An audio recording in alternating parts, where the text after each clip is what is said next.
Good morning my dear friends. आपका अपना YouTube class mechanical lovers में स्वागत है।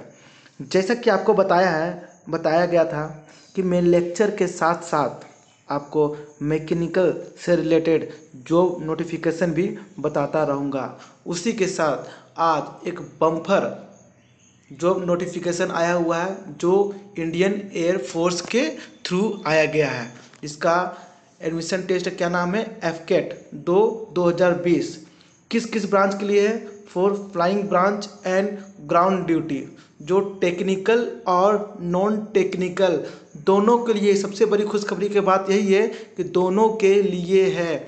इसे टेक्निकल और नॉन टेक्निकल के स्टूडेंट दोनों भर सकते हैं। एनसीसी स्पेशल एंट्री भी है, मेट्रोलॉजी एंट्री भी है। For course commencing in July 2021 और date of submission of online application कब है, 15 जून 2020 से 14 जुलाई 2020। याद रखिए डेट ऑफ सबमिशन कब से है, 15 जून 2020 से 14 जुलाई 2020। लगभग आपको एक मंथ का टाइम मिला हुआ है। ठीक है, जॉब नोटिफिकेशन आप जो देख रहे हैं वो एफकेट के लिए है। रिक्वायरमेंट मेनली ये किस किस लिए रिक्वायरमेंट है, ये टेक्निकल और नॉन टेक्निकल दोनों भर सकते हैं। इससे बड़ी बात ये है जो फाइनल ईयर में है वो भी इसे भर सकते हैं, वो भी इस फॉर्म के लिए एलिजिबल है। याद रखिए जो फाइनल ईयर में है वो भी इस फॉर्म को फिल कर सकते हैं। भारतीय वायु सेना की तरफ से बम्पर ऑफर आया है। अगर आप साइंस से किए हैं ग्रेजुएशन तो भी आप भर सकते हैं। ठीक है, जो नॉन टेक्निकल का एक पार्ट है। अब चलते हैं लगभग सैलरी लगभग 56,100 मतलब 56,100 सैलरी आपको मिलेगा इंडियन एयरफोर्स में। वो भी इंडियन एयरफोर्स में जॉब करना गर्व की बात है, ऑनर की बात है। और ऊपर से 56,100 आपको फी पैसा भी मिलेंगे। ठीक है, अब बात करते हैं इंडियन एयरफोर्स के बारे में। कॉमन एडमिशन टेस्ट है, ठीक है, एफकेट जो 2020 में आया है। किस किस ब्रांच के लिए, फिर से एक बार रिपीट कर दे रहे, किस किस ब्रांच के लिए, फ्लाइंग ब्रांच और ग्राउंड ड्यूटी, टेक्निकल और नॉन टेक्निकल ब्रांचेस के लिए, एनसीसी स्पेशल एंट्री के लिए और मेट्रोलॉजी एंट्री के लिए भी आया हुआ है। चलते हैं, देखिए पहला में क्या लिखा हुआ है। ठीक है, मेन और वुमेन दोनों ये भर सकते हैं। जो आपका ऑनलाइन एफकेट एग्जामिनेशन कब है, 19 सितंबर 20 से 20 सितंबर 2020। मतलब आपका ऑनलाइन एफसेट एग्जामिनेशन कब से कब लिया जाएगा, 19 सितंबर 2020 से 20 सितंबर 2020 तक लिया जाएगा। उसके बाद एक candidates are to ensure the eligibility for the examination as follow. ठीक है, आपको एलिजिबिलिटी क्राइटेरिया भी फुलफिल करना होगा। अगर फुलफिल नहीं कीजिएगा तो आपका फॉर्म को रिजेक्ट कर दिया जाएगा। किसके द्वारा, एयरफोर्स के द्वारा, इंडियन एयरफोर्स के द्वारा। देखिए एंट्री ब्रांच और कोर्स नंबर ऑफ वैकेंसी है। फॉर्म भरने समय आपको एक कोर्स नंबर भी पूछा जाएगा जो आपको याद रखना है। ठीक है, देखिए एफकेट एंट्री में ब्रांच क्या क्या है, फ्लाइंग, ग्राउंड ड्यूटी, टेक्निकल। ये ग्राउंड ड्यूटी टेक्निकल के लिए जो aeronautical engineer electronics and aeronautical engineer mechanical, ये सब के लिए। ग्राउंड ड्यूटी नॉन टेक्निकल का भी है जो एडमिनिस्ट्रेशन और एजुकेशन में आएगा। ठीक है, बाकी आप कोर्स नंबर सबका देख लीजिएगा। वैकेंसी एसएससी 74 में दिया हुआ है, सबका आप देख लीजिएगा। लास्ट सेकंड चलते हैं, एनसीसी स्पेशल एंट्री। ये किसके लिए है, सिर्फ फ्लाइंग के लिए है। एनसीसी स्पेशल एंट्री सिर्फ फ्लाइंग के लिए है। उसके बाद जो मेट्रोलॉजिकल एंट्री है वो किसके लिए, ग्राउंड ड्यूटी नॉन टेक्निकल। ये तो बहुत ही खुशी की बात है, मेट्रोलॉजिक एंट्री जो है ग्राउंड ड्यूटी नॉन टेक्निकल के लिए है। ठीक है, आपको नॉन टेक्निकल एफकेट एंट्री भी मिल रहा है और मेट्रोलॉजी एंट्री भी मिल रहा है। ठीक है, अब बात करते हैं टाइप ऑफ कमीशन का। क्या कमीशन है, एक पीसी फॉरमैन जो परमानेंट कमीशन होता है। सेकंड है short service commission, SSC for mens and womens के लिए। ठीक है, एलिजिबिलिटी कंडीशन क्या है, सबसे इंपॉर्टेंट है एलिजिबिलिटी कंडीशन। तो आप क्या होना चाहिए, candidates must be citizen of India as per Indian citizen act 1955 के एक्ट के तहत आप इंडियन सिटीजन होना चाहिए। एज क्या क्या है, देखिए फ्लाइंग ब्रांच, जो फ्लाइंग ब्रांच है उसके लिए आप 20 से 24 साल के होना चाहिए, जो 1 जुलाई 2021 के लगभग में। आप किसके बीच में होना चाहिए? 2 जुलाई 1997 से लेके 1 जुलाई 2001 के बीच में आपका बर्थ होना चाहिए, और 20 से 24 साल के लिए होना चाहिए। किस कौन सा पोजीशन के लिए? फ्लाइंग ब्रांच पोजीशन के लिए। सेकेंड बात करते हैं ग्राउंड ड्यूटी, जो टेक्निकल और नॉन टेक्निकल दोनों के लिए है। देखिए, जो नॉन टेक्निकल भाई लोग हैं वो फॉर्म भरने से पहले ध्यान दीजिएगा कि आपका कौन कौन सा पार्ट है। जैसे ग्राउंड ड्यूटी में आपका है, फ्लाइंग ब्रांच में नहीं है, ठीक है। तो ग्राउंड ड्यूटी में जो नॉन टेक्निकल और टेक्निकल दोनों के लिए है, जो किसके लिए? 20 से 26 साल के लिए है, ठीक है। 20 से 26 साल आपका होना चाहिए, और आपका बर्थ सर्टिफिकेट 2 जुलाई 1955 से 1 जुलाई 2001 के बीच में होना चाहिए। मैरिटल स्टेटस क्या बोलता है? आप अनमैरिड होना चाहिए, सबसे इंपॉर्टेंट है, 25 साल से कम बिलो होना चाहिए। अनमैरिड हो, अगर आपका शादी हो गया है तो फिर आपको नहीं लेगा, ठीक है। मेनली जो ट्रेनिंग होता है वो 52 वीक्स का होता है, लगभग जो आपका ट्रेनिंग होगा वो 52 वीक्स मतलब 1 साल का लगभग होगा। और आपको शादी पहले कर लिए हैं तो आपको फॉर्म ऐसे रिजेक्ट कर देगा, ठीक है। और किसके बेसिस पे ये लेगा? जो आपके डेट ऑफ बर्थ है ना वो मैट्रिकुलेशन के बेसिस पे लेगा। याद रखिए, जो आपका डेट ऑफ बर्थ है ना वो मैट्रिकुलेशन के बेसिस पे लेगा, इसीलिए वो इम्पोर्टेंट है, ठीक है। आप बात करते हैं एजुकेशन क्वालिफिकेशन। एजुकेशन क्वालिफिकेशन क्या है? फ्लाइंग ब्रांच के लिए सबके लिए अलग अलग है। तो फ्लाइंग ब्रांच के लिए हम बात करते हैं, फ्लाइंग ब्रांच के लिए मिनिमम 50% मार्क्स होना चाहिए। किसमें किसमें? मैथ और फिजिक्स में, और 10+12 लेवल में, ठीक है। कितना? 50% मार्क्स होना चाहिए, ठीक है। देखिए, graduation with minimum 3 years degree भी है, ठीक है, जो 60% इक्वेड मार्क्स होता है। बी टेक में 4 इयर्स कोर्स है with recognise university, minimum 60% marks.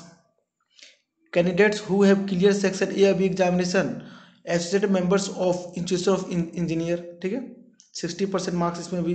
अब बात करते हैं ग्राउंड ड्यूटी टेक्निकल ब्रांच के लिए। किसके लिए? ग्राउंड ड्यूटी टेक्निकल ब्रांच के लिए। इसमें है सबसे पहले आता है एरोनॉटिकल इंजीनियर, जो इलेक्ट्रॉनिक्स एंड एईएल के लिए, ठीक है। इसमें कौन कौन सा है? देखिए, बहुत सारा पोस्ट है। कम्युनिकेशन इंजीनियर है, कंप्यूटर इंजीनियरिंग है, कंप्यूटर इंजीनियर एप्लीकेशन है, कंप्यूटर साइंस इंजीनियरिंग, काफ़ी ज़्यादा पोस्ट है, देख सकते हैं, ठीक है। काफ़ी ज़्यादा पोस्ट है इसमें। तो इसमें क्या क्या रिक्वायरमेंट है? मिनिमम 50% मार्क किसमें किसमें?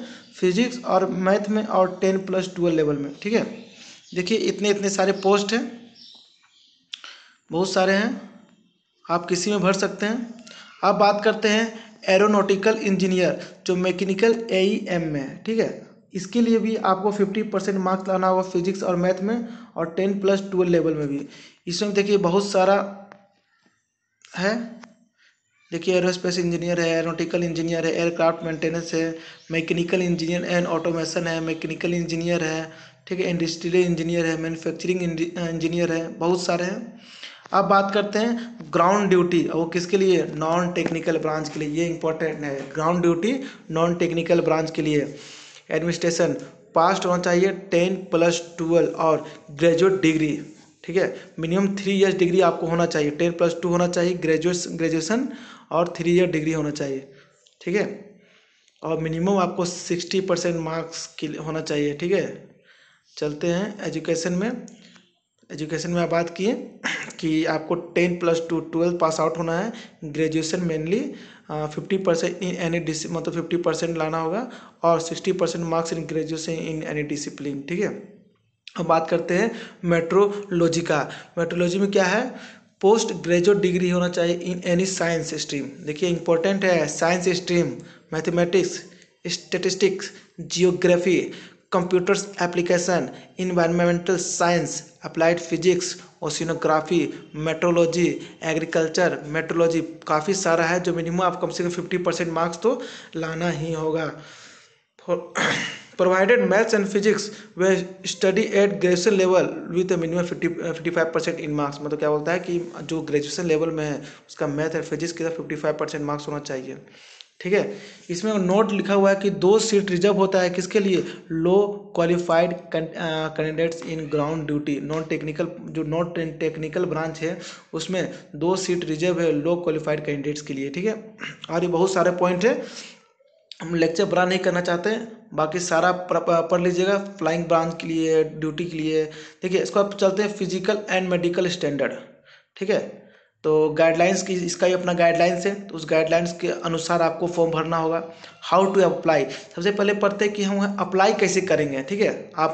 हम आपको लिंक भी प्रोवाइड कर देंगे, उस लिंक के थ्रू आप डायरेक्ट आप फॉर्म भर सकते हैं। नहीं तो आप इस लिंक के द्वारा, देखिए लिखा हुआ https:/careerindianairforce.cdk.in और https:/fcat.cdk.in के द्वारा भर सकते हैं। आधार कार्ड मैंडेटरी है ऑनलाइन रजिस्ट्रेशन के लिए, याद रखिए आधार कार्ड आपके पास होना चाहिए। Applicant need to exercise utmost, ठीक है, आधार कार्ड जरूरी है। If application submitted more than one application, याद रखिए एक से ज़्यादा एप्लीकेशन सबमिट कीजिएगा तो only the latest submitted application form against a particular Aadhaar number will be consider for issue of the admit card, ठीक है। However the fee deposit while filling additional application will not be refundable. तो क्या बोलता है कि आप एक से ज़्यादा फॉर्म भरेंगे तो आपका एक ही फॉर्म को लिया जाएगा, बाकी सब फॉर्म का आप जो डिपॉजिट किए वो भी आपको नहीं मिलेगा, रिफंडेबल नहीं होगा, ठीक है। आप देखिए प्रोसेस बताते हैं कि आपको किस तरह फॉर्म भरना है। पहले जैसे आप लॉगिन कीजिएगा, जो आपको हम लिंक देंगे वहाँ से लॉगिन कीजिएगा, तो click candidates login on the home page lead, ठीक है। उसको आपका ऑप्शन आएगा नॉट येट रजिस्टर और रजिस्टर हेयर, तो रजिस्टर हेयर पे क्लिक कीजिएगा। जैसे आप क्लिक कीजिएगा तो आपको एक लॉगिन आईडी क्रिएशन होगा, एक रिसीव होगा पासवर्ड, कहाँ पे होगा, आपका जो ईमेल आईडी आप जो डाले हैं उसमें होगा, ठीक है। आफ्टर सक्सेसफुल रजिस्ट्रेशन, जब आपका रजिस्ट्रेशन सक्सेसफुल हो जाएगा तो sign in with register email ID and system generation password, ठीक है। जैसे आपका सक्सेसफुल हो जाएगा तो आपको रजिस्टर कीजिएगा अपने ईमेल से, देन रिसेट पासवर्ड को रिसेट कीजिएगा, फिर लॉग आउट कर दीजिएगा, फिर से फ्रेश, जैसे मान लीजिए आप सेट किए, ठीक है, लॉग आउट, फिर तो आपको क्या करना है, लॉग आउट करना है, फिर से फ्रेश लॉगिन करना है, ठीक है। सिलेक्शन ऑफ एंट्री क्या है, AFCAT NCC special entry for flying branch meteorological entry, ठीक है। सिलेक्शन आपको देना होगा किसके, एफकेट के लिए, NCC special entry for flying branch meteorological entry के लिए। तो क्लिक इंस्ट्रक्शन, वहाँ एक इंस्ट्रक्शन भी आपको होगा, जो इंस्ट्रक्शन अभी हम पढ़ रहे हैं वो फुल इंस्ट्रक्शन, और भी आपको जानकारी चाहिए क्योंकि 56-60 पेज का है, काफ़ी डिटेल है, तो आप वहाँ पढ़ सकते हैं, ठीक है। पर्सनल इन्फॉर्मेशन आपको भरना होगा, ठीक है। सेव एंड कंटिन्यू का ऑप्शन आएगा, फिर क्वालिफिकेशन डिटेल आएगा तो उसमें आप भरना होगा, फिर कोर्स प्रीफरेंस आएगा, कौन सा कोर्स को आप प्रीफरेंस करते हैं, कम्युनिकेशन डिटेल भी भरना होगा आपको, फिर उसके बाद आपको डॉक्यूमेंट वेरिफिकेशन करना होगा, वो भी करना होगा। एग्जाम सिटी सिलेक्शन, किस सिटी में आप एग्जाम देना चाहते हैं ये भरना होगा, डिक्लेरेशन देना होगा, ठीक है। मेक पेमेंट, उसके बाद पेमेंट करना होगा, फिर पेमेंट स्टेटस आपके पास मिलेगा, ठीक है। For AFCAT candidates only after 4 September 2020 click download admit card. तो एक बहुत अच्छा ये पॉइंट है कि जो कैंडिडेट्स, एफकेट के जो कैंडिडेट्स हैं जो रजिस्टर किए हैं, पेमेंट किए हैं, वो 4 सितंबर 2020 को अपने डाउनलोड कर लीजिएगा एडमिट कार्ड को। किस वेबसाइट से, तो वेबसाइट का लिंक भी आपको हम दे देंगे, https://fcat.cdek.in से, ठीक है। बहुत सारे प्रोसेस है जो आपको ध्यान रखेंगे फॉर्म में, फॉर्म को यूं ही नहीं भर देना है, ठीक है। देखिए before filling in the online application an applicant should have the following scan image, ठीक है। किस फॉर्मेट में आपका फोटो होना चाहिए, याद रखिएगा jpg./jpg फाइल में होना चाहिए। रिसेंट पासपोर्ट साइज होना चाहिए, वो कलर फोटोग्राफ होना चाहिए, ठीक है। और साइज कितना हो, 10 से 50 KB के बीच में। सिग्नेचर भी और थंब इम्प्रेशन भी लगेगा।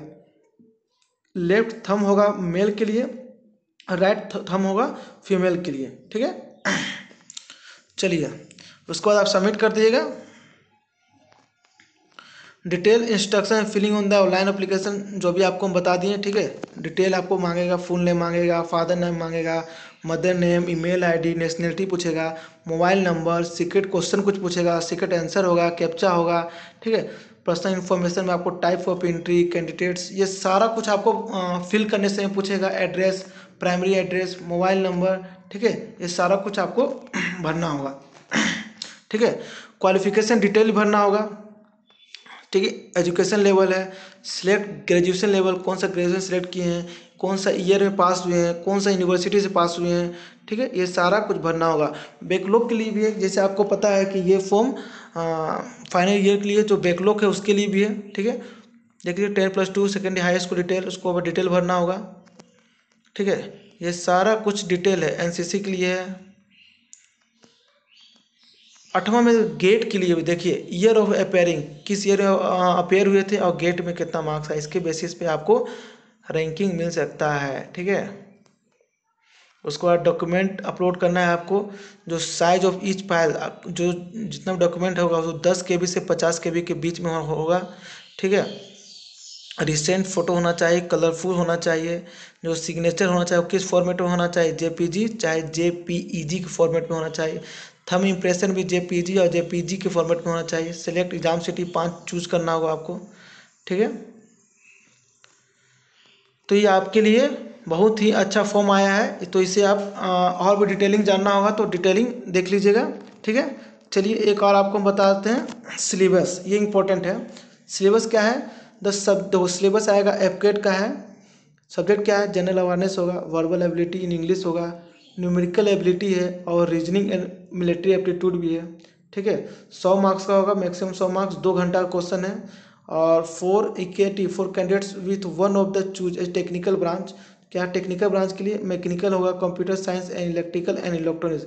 उसका ड्यूरेशन कितना होगा, 45 मार्क्स का होगा, ठीक है, जो इस सेक्शन के पार्ट है। और नंबर ऑफ क्वेश्चन 50 होंगे, मैक्सिमम मार्क्स आपको 150 लाने होंगे, ठीक है। मार्किंग स्कीम क्या है, 3 मार्क्स लिए अवार्ड मिलेगा सभी सही आंसर के लिए, 1 मार्क्स कटेगा इनकरेक्ट के लिए, और अटेम्प्ट नहीं किए तो कोई मार्क्स नहीं मिलेगा। धन्यवाद। देखिए ये सारा आपका है इंग्लिश सिलेबस है, ठीक है। सिलेबस इंग्लिश का है, जनरल अवेयरनेस का है, न्यूमेरिकल एबिलिटी का है, reasoning and military aptitude test का है, ठीक है। उसका प्रैक्टिस टेस्ट भी है।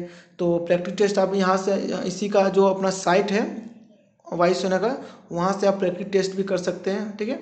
चलिए आपका दुआ करते हैं कि आप इस फॉर्म को अच्छे से भर सकें और वायुसेना में एक अच्छी पोस्ट पे, एक ऑनर रिस्पेक्टेबल पोस्ट पे आप जा सके।